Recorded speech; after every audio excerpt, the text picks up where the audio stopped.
Hello friends, in the series of electromagnetic modes, today we will discuss what is guided wavelength and why single mode propagation is preferred in a rectangular waveguide.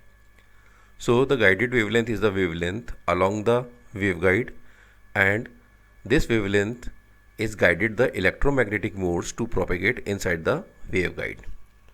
So to get the expression of guided wavelength, we will start with the dispersion relationship, and the dispersion relationship is given by the formula beta equal to under root omega square mu epsilon minus omega c square mu epsilon, where mu and epsilon are the permeability and permittivity of the dielectric material. And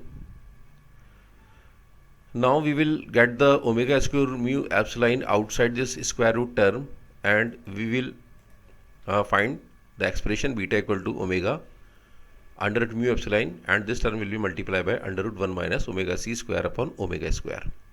As we know that 1 upon under root mu epsilon is the velocity of the electromagnetic wave, and which is more or less equal to the velocity of the light.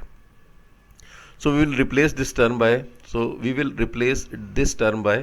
1 upon c, and we also know that omega is equal to the 2 pi f. So we will put this value in the place of omega. Now we will get beta equal to omega upon c under root 1 minus fc upon f whole square. Now again we will replace this omega by 2 phi f, and we know that f upon c is equal to the 1 upon lambda, or inverse of the wavelength. So by applying these values, we will get beta equal to 2 pi upon lambda under root 1 minus fc upon f whole square. As we know that beta is the phase constant and the value of beta is 2 pi upon lambda, but this lambda is not the wavelength of unbounded medium. This lambda is the intrinsic wavelength. So we will replace this lambda by lambda g, which is the guided wavelength. Guided wavelength is the wavelength which is for that guided the electric and magnetic field distribution inside the rectangular waveguide. That is the reason we call this guided wavelength.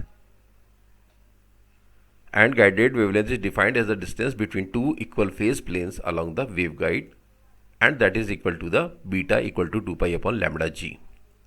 So from this equation we will get the value of lambda g, and this will be lambda g equal to 2 pi upon beta. Now we have already calculated the value of beta in previous equation, so we will put the value of beta here, and we will get lambda g equal to 2 pi upon 2 pi by lambda under root 1 minus fc upon f whole square. So this 2 pi will be cancelled out from this 2 pi, and this lambda will be moved over the numerator, and we will get lambda g equal to lambda upon under root 1 minus fc upon f whole square. Here this lambda g is the wavelength which we are going to measure inside the bounded structure, that is waveguide, and this lambda is the intrinsic wavelength or wavelength of wave in an unbounded medium. Now we have two cases. For a travelling wave, the intrinsic frequency is always greater than the cutoff frequency, and if the intrinsic frequency is greater than the cutoff frequency, then the denominator term of this equation will always be greater than 1. So the lambda g will always be greater than lambda. Now we will get the first conclusion that the guided wavelength will always greater than the wavelength of the unbounded medium.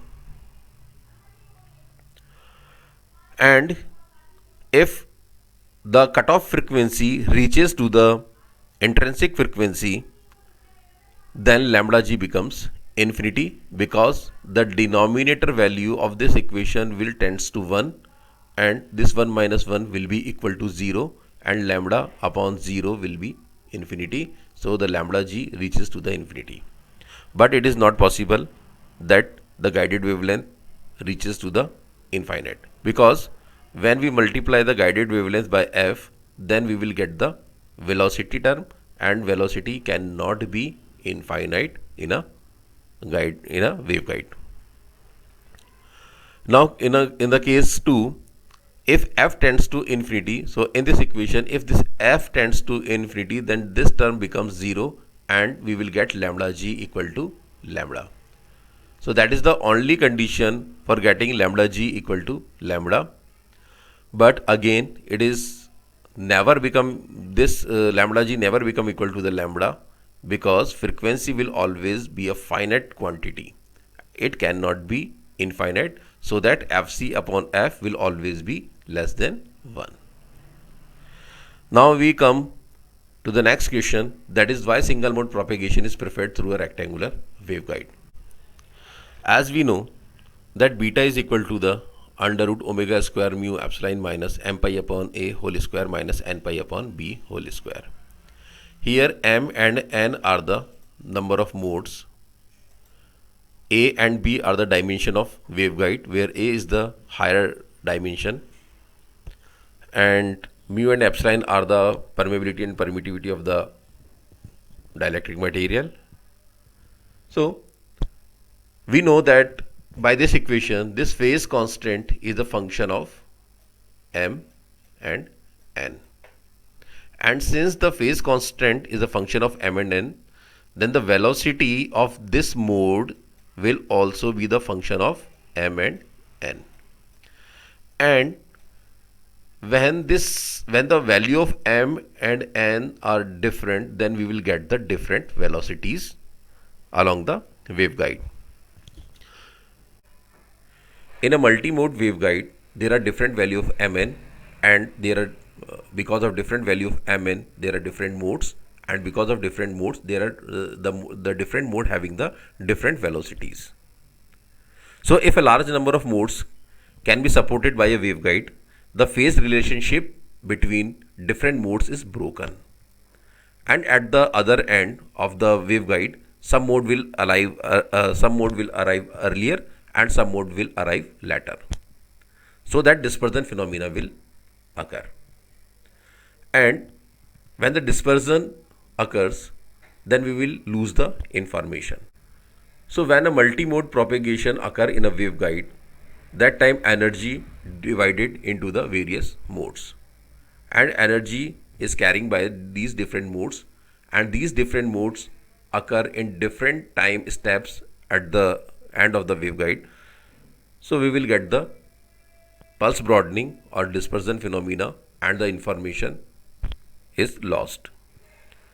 And if we use the single mode, then all the energy confined in the single mode, and we will receive all the energy at the single time step at the receiving end. So that is why so in this case there is no loss of information, and that is why we support the single mode propagation through the rectangular waveguide.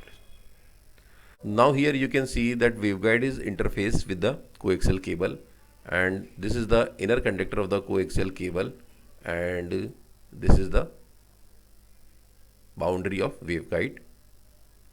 And when energy pass through this coaxial cable into the waveguide, it will generate different modes, but only those modes will propagate which are the dominant mode in this waveguide, and the rest of the modes will vanish out.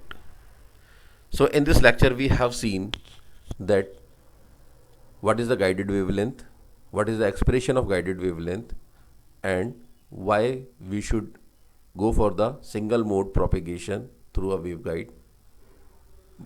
In some cases we can also use the multi-mode propagation. There are several applications where we use multi-mode propagation through the waveguide.